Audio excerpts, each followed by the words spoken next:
Hi, this is kind of an unboxing video, but it's an unboxing video of equipment that a customer has sent in for repair. It's a little different than average. So we have two boxes. The main thing is in the big box, and I think the other stuff is in the second larger box. So I think we should start with the second box first. We're going to do it backwards. So these came from Robert. Robert's in Illinois. He did warn me. He said, I don't want you to do an unboxing video because I don't think I packaged it very well. But I somehow don't think that's going to be the case. I see lots of bubble wrap. That's always a good sign. I would say things look like they're wrapped up pretty well.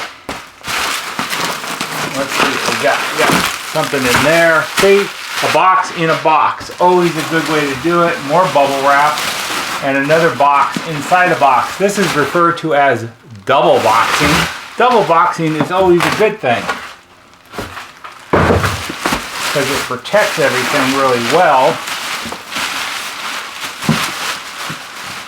and everything gets here in one piece. Plus, I like it when we get a lot of bubble wrap, which will get reused. We're not wasteful around here. We reuse everything. So let's go ahead and open up this one first.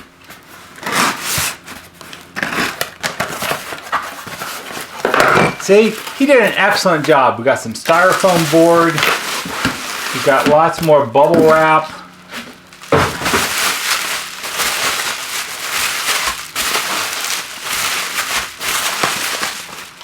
And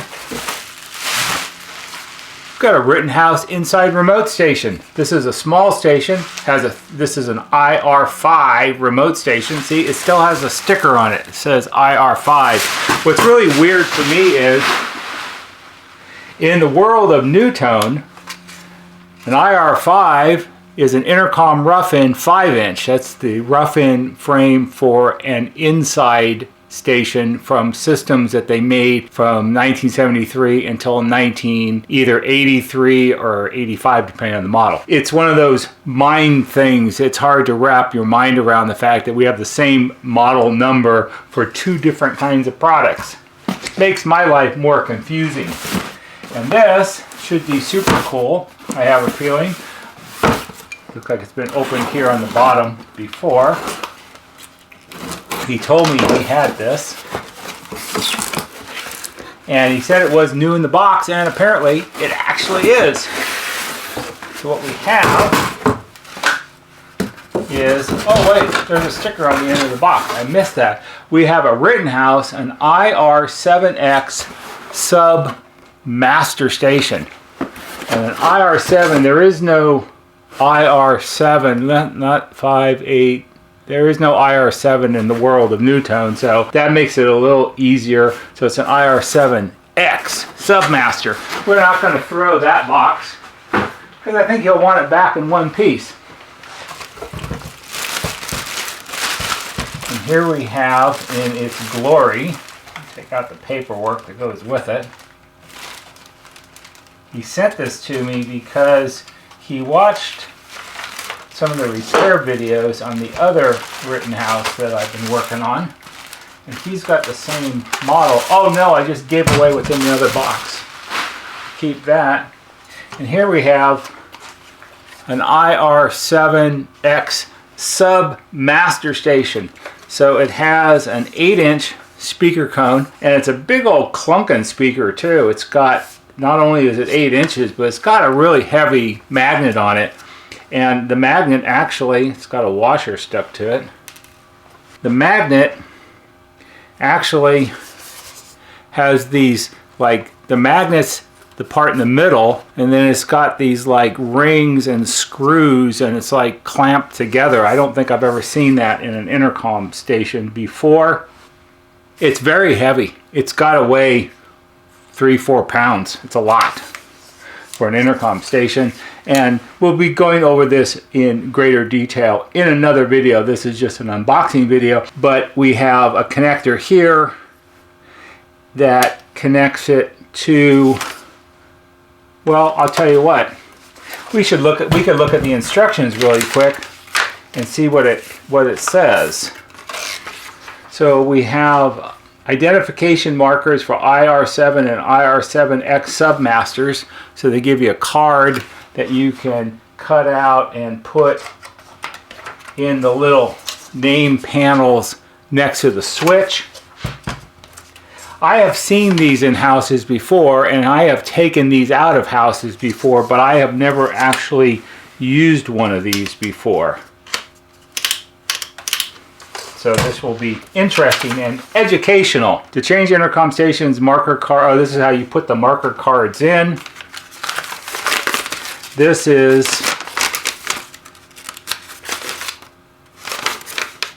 templates for wall cutout when installing remote stations in an existing home. As I said, there'll be more detailed videos about all this coming up. And here, instructions for connecting and mounting Emerson Rittenhouse remote stations for RCM4 systems. Original installation sheet, front and back. Very cool. So we have that. We have to put this someplace really safe. And this also.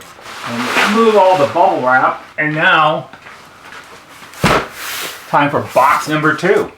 Let's see if he did as good of a job packing this up as he did the other two things. I have a feeling he did, because people are pretty consistent.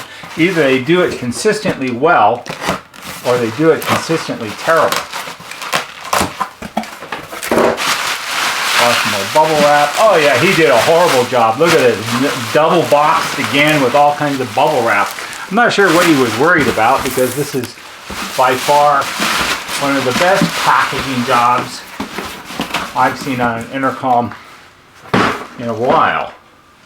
You'd be surprised how people have their most treasured equipment and then they ship it in a used diaper box with one sheet of bubble wrap, and they think that's going to do it. Oh look, big giant thing of foam, another sheet of styrofoam, and look, he cut out holes in it so it would fit over the knobs, or the shafts for the knobs. Yeah, that's terrible, Robert. I don't know how you could live with yourself in having done this way. And then you got all this folded up foam sheet stuff. You know, I don't know what he was thinking. You know, he thought, oh no, don't unbox it in a video because I did a terrible job packaging it. And it's like, no, I don't think so. I think you did an excellent job in packaging it. Of course, that puts all the pressure on us when we send it back. I gotta pack it even better. All right.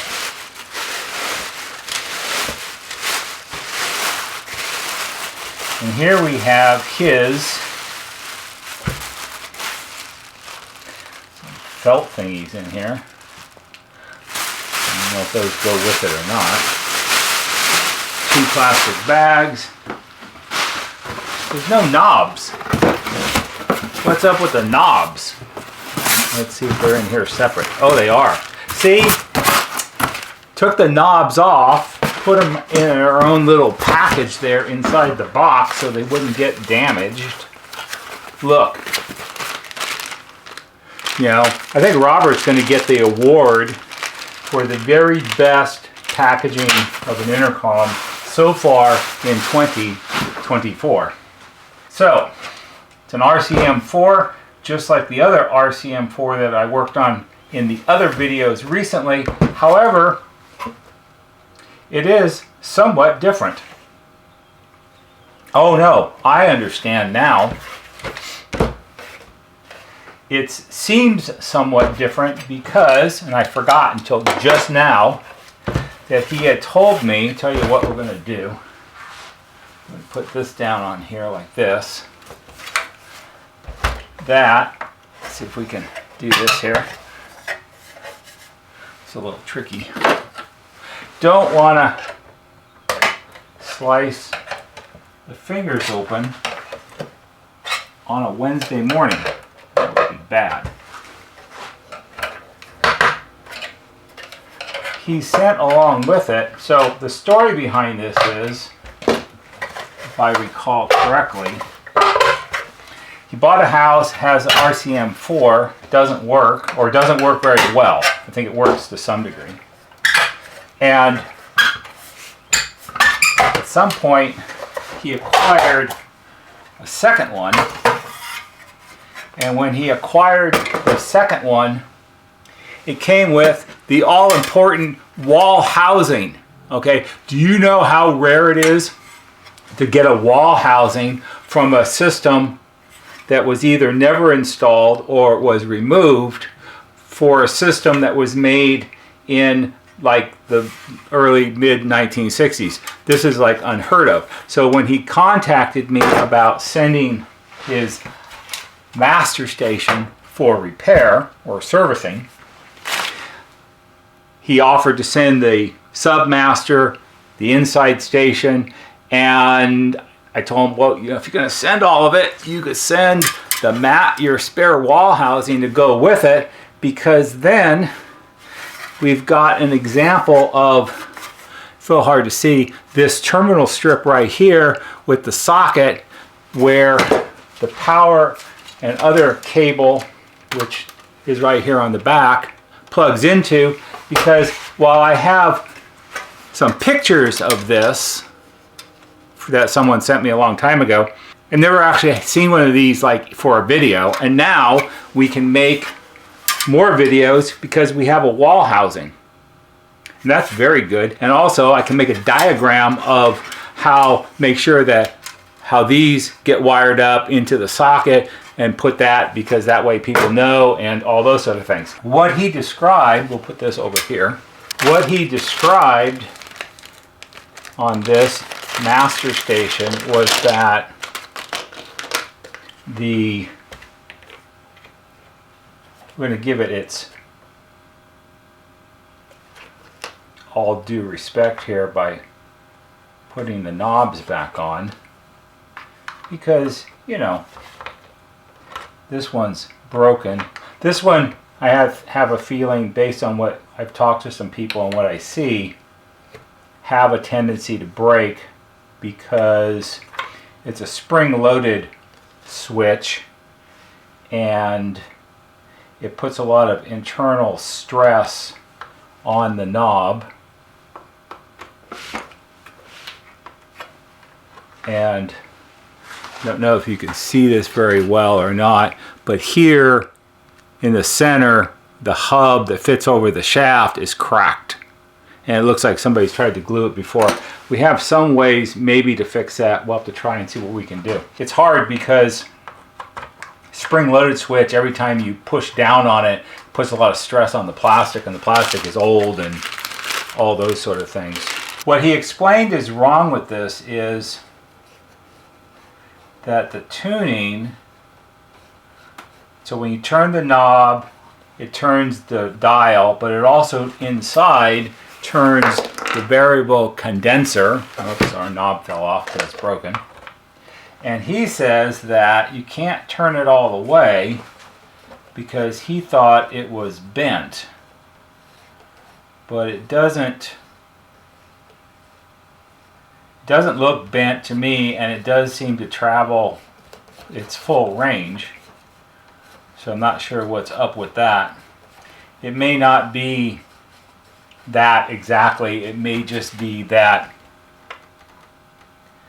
the set's old and tired and needs to be rebuilt. So this will be very much like the other one that I did. This one's a little dirtier inside, but it looks very similar. So it's a redo kind of what we did before.